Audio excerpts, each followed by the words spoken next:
it's your girl Octavia, and I am back with another video. Welcome to my channel, or if you are not new, welcome back. If you have seen my face before, thank you for tuning in yet again to yet another video. Now, I just checked, right? And I was thinking to myself, how many videos have I done thus far? So I checked, and I've done about 325, I think it is. This might be 320, I don't know. But it's up there. So for that, you know what I'm saying, I'm just going to give myself a pat on the back. I had no idea that it added up to that. You know what I'm saying? I was thinking maybe 175 or 200, but I'm grinding. You know what I'm saying? I'm staying consistent, and I'm glad that y'all see that and y'all appreciate me just like I appreciate y'all. So today I wanted to talk about Michael Fray, and this will be the third installment and the last part to this story. So in my previous videos where I covered Michael Fray, I spoke on his character, different things about him that made him very respected in DC. And in part 2, I talked more so about the situations that he had with Alpo leading up to his death. I dove deeper into my opinion of Michael Fray's position and how I felt like he was almost too comfortable in his position as ambassador and peacemaker in the city. Throughout his situations with Alpo, and it was said that Michael Fray took bricks, took work from Alpo and didn't pay. And in my eyes, that's a smooth extortion, okay? That happened. And Michael Fray, thinking that Alpo wouldn't retaliate, he thought of Alpo as very small, fake, and just an overall chump. You know what I'm saying? Somebody that he can just keep taking advantage of and keep taking advantage of, and they not going to do nothing. And in the situations that Alpo had with other people, such as Big Head Gary calling his wife a bitch right in front of him not doing anything but still being mad about that, still taking it as disrespect, but you didn't handle it. You didn't at least say, man, shut the fuck up. You know what I'm saying? You ain't say nothing like that. So, of course, Big Head Gary not seeing it as an issue of what he said, he just left it at that. But you were mad enough about it to include that in being a reason why he got killed as well. So, throughout Alpo's time in DC and in New York, how he handled situations was just like this. He would go through the shit, and he will be plotting the whole time. This leads me to the murder of Michael Fray. His murder occurred on July 16th, 1991. The location was 1st and Bryant Street. That's in Northwest. That's around U Street, kinda. You know what I'm saying? It's when a unidentified gunman opened fire on Michael Fray's vehicle. That is the statement that was put out by the Washington, D.C. police. Right after the shooting occurred on 1st and Bryant Street, the bullet-riddled car was driven to the Washington Hospital Center. I had a lot of different thoughts when I read this information, and one thought was, who drove it to the Washington Hospital Center? Was he alone? What was it? And Washington Hospital Center is in Northwest as well. If you will check out this map just to see the distance, and driving, it's about 12 to 15 minutes depending on the time and traffic and everything like that. And this passenger that was accompanying Michael Fray did not get injured in this shooting. And around 10:30 that night, his car was left at the entrance of the hospital center. That kind of made my eyebrow raise a little bit because it said his car was left. So do you mean that the passenger drove this car with him in it to the hospital center and he got out and got the fuck out of Dodge? Like, what, like, do you mean that? Because I wouldn't do that. You know what I'm saying? I understand you not wanting to talk to police or you whatever, but if that's somebody that I was riding with and I was talking to not even 30 minutes ago, not even 20 minutes ago, I would feel like I can't leave him at the hospital, you know. But I digress. I don't know if that's what they meant by his car was left, but that's what I'm going to insinuate. And I would advise nobody to ever leave your friend. Okay? I don't care. I don't care. I don't care. I don't care. I don't care. I know that sometimes things can get put on you. You know what I'm saying? Like the police might think you did it 1 minute and then they move on. But that's the type of friend that I am. I would not leave my friend. I mean, you gotta be some type of friend if you're in my car, you know. And if I was to get shot and I was with somebody, you know, it is a good thing to drive them to the hospital, but you should stick around to at least hit a condition, or you know, just for support for your friend. You know what I'm saying? That's how I felt about that. But after the doctors found him in the entrance in his bullet-ridden car, they did everything that they could, but Michael Fray Salters was pronounced dead at about 1 a.m. July 17th. It was revealed shortly after that he was shot at least 6 times. Not only was he not alone in his vehicle, he wasn't alone on the road. Now, aside from the passenger that was in his car, there was a van that was driven by a relative of Michael Fray that was directly behind Michael Fray's car. Once they hit First Street, this van was cut off by another vehicle. In that other vehicle that cut off the van, opened fire on Frey's vehicle. Among the articles that I read and the statements from relatives of Michael Fray and associates, I can see that everybody was in complete shock. Everybody was in disbelief that a person of his stature and his position in the city would get gunned down in the way that he did. I mean, everything about it was confusing to people. Not only the disbelief that he was no longer on this earth, it was a lot of disbelief and fury from family and friends that they still didn't know who did it and what it was for, and nothing was being done streetwise. In the streets, you know, if your loved one is gunned down by a certain individual or a certain number of individuals, sometimes people rationalize settling the score. And settling the score would be to kill the person that killed your family, as a part of like an eye for an eye type of thing. You know what I'm saying? And not waiting for the legality parts to step in. Not waiting for the police officials to step in and the detectives and everything like that.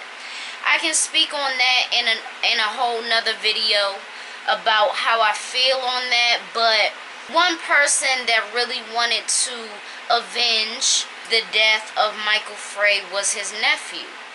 And his nephew's name was Salters. This article that I read about Daryl alleges that he was a stick-up kid.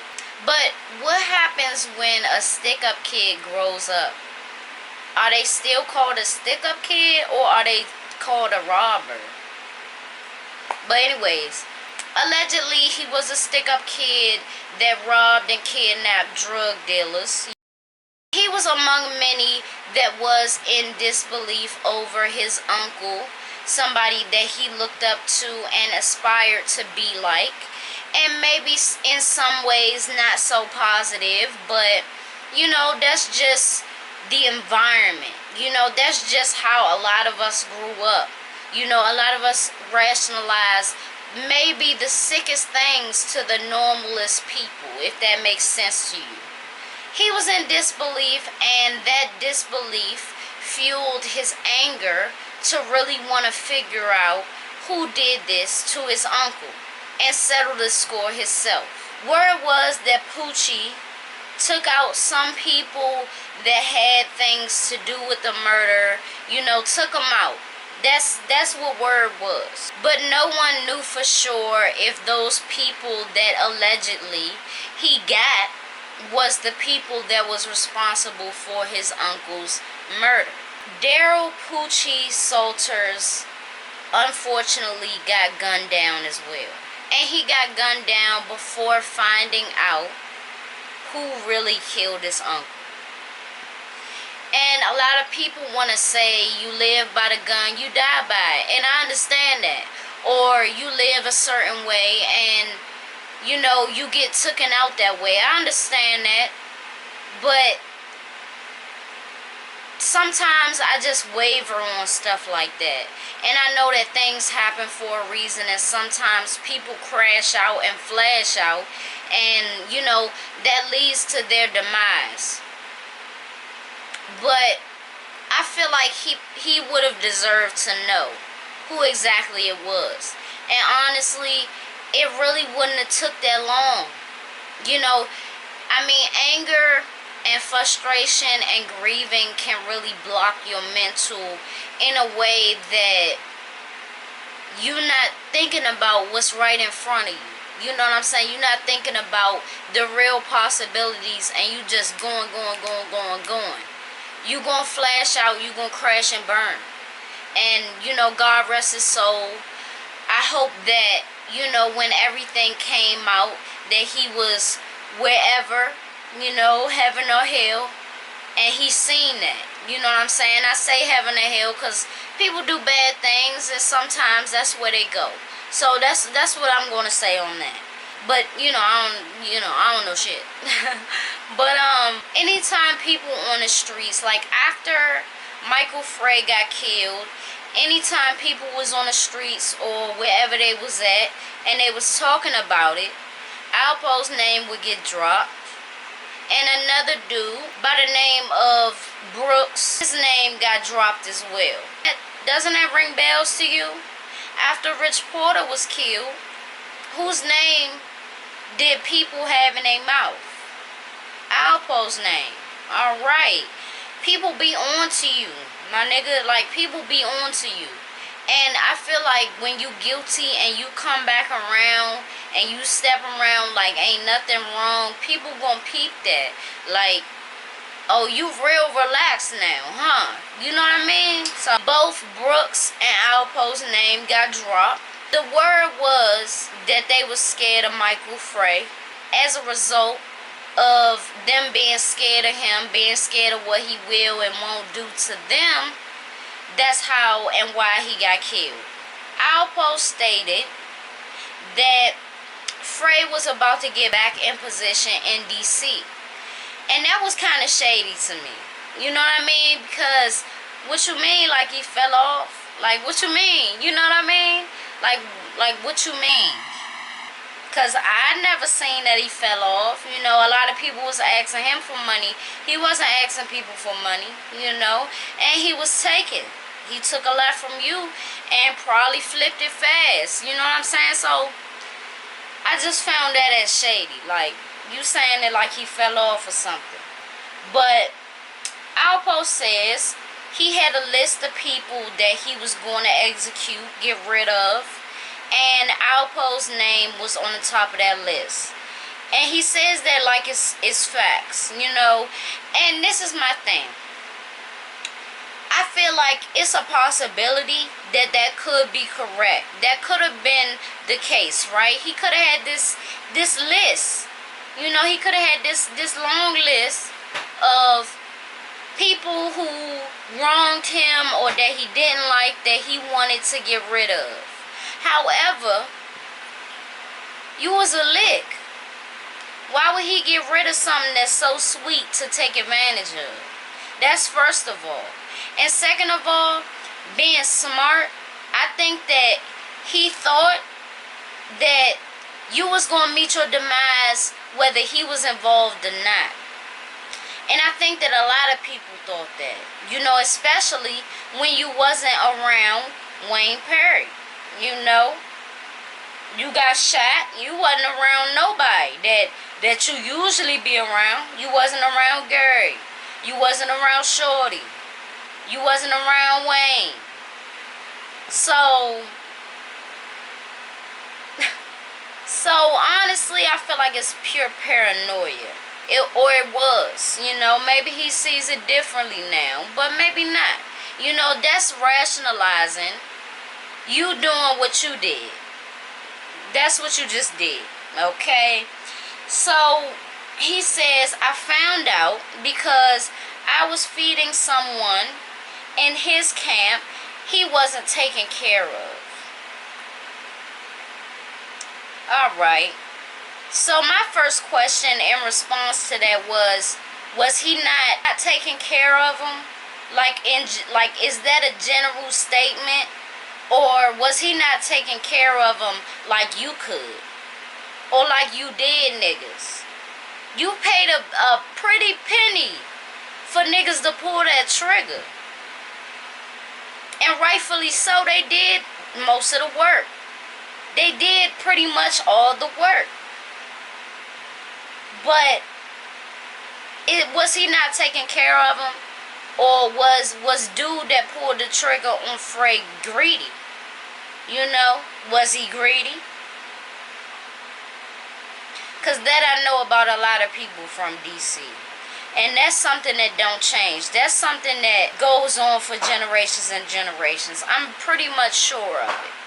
This is my thing, and this is how I would go about it. You gotta, what you should do is feed your men. And nobody ever said that they was not fed by Salters. You live by it and you die by it. You go by life a greedy way, somebody gonna sneak you in a greedy way. And that's just facts. So I'm gonna do my research on dude, and then I'm gonna come back to this. You know what I'm saying? And we're gonna see what I said about dude, and we're gonna see. Feed your men to a certain extent. Feed them what they deserve. You know what I'm saying? But they gotta feed themselves too.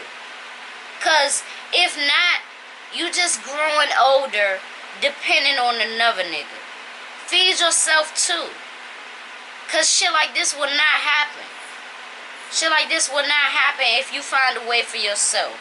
Now, if you wanted to kill him because he really wronged you in a certain way, then do that. But you killing him for another nigga, for an out-of-towner, that's whack as hell. That's whack as hell. And that's the main thing that infuriated Michael Fray. And he died just the same, like just that way. And that's fucked up. But yet again, it shows me and it teaches me the lesson to never get comfortable in life. You know what I'm saying? Never get comfortable where I am, in what position I'm in, or how many people like me or don't like me. That doesn't matter to me. But you have to understand that it's certain people that's going to want your position or want you to just be simply knocked off for them to sleep at night or sleep better. Feed yourself. You know, I understand, you know, you're working for a person and everything like that, but you got to have your own avenue as well. That's how things like this don't happen. You know, if Gary really focused on what he wanted to do with life, he wouldn't have been doing stuff for Alpo. He wouldn't have.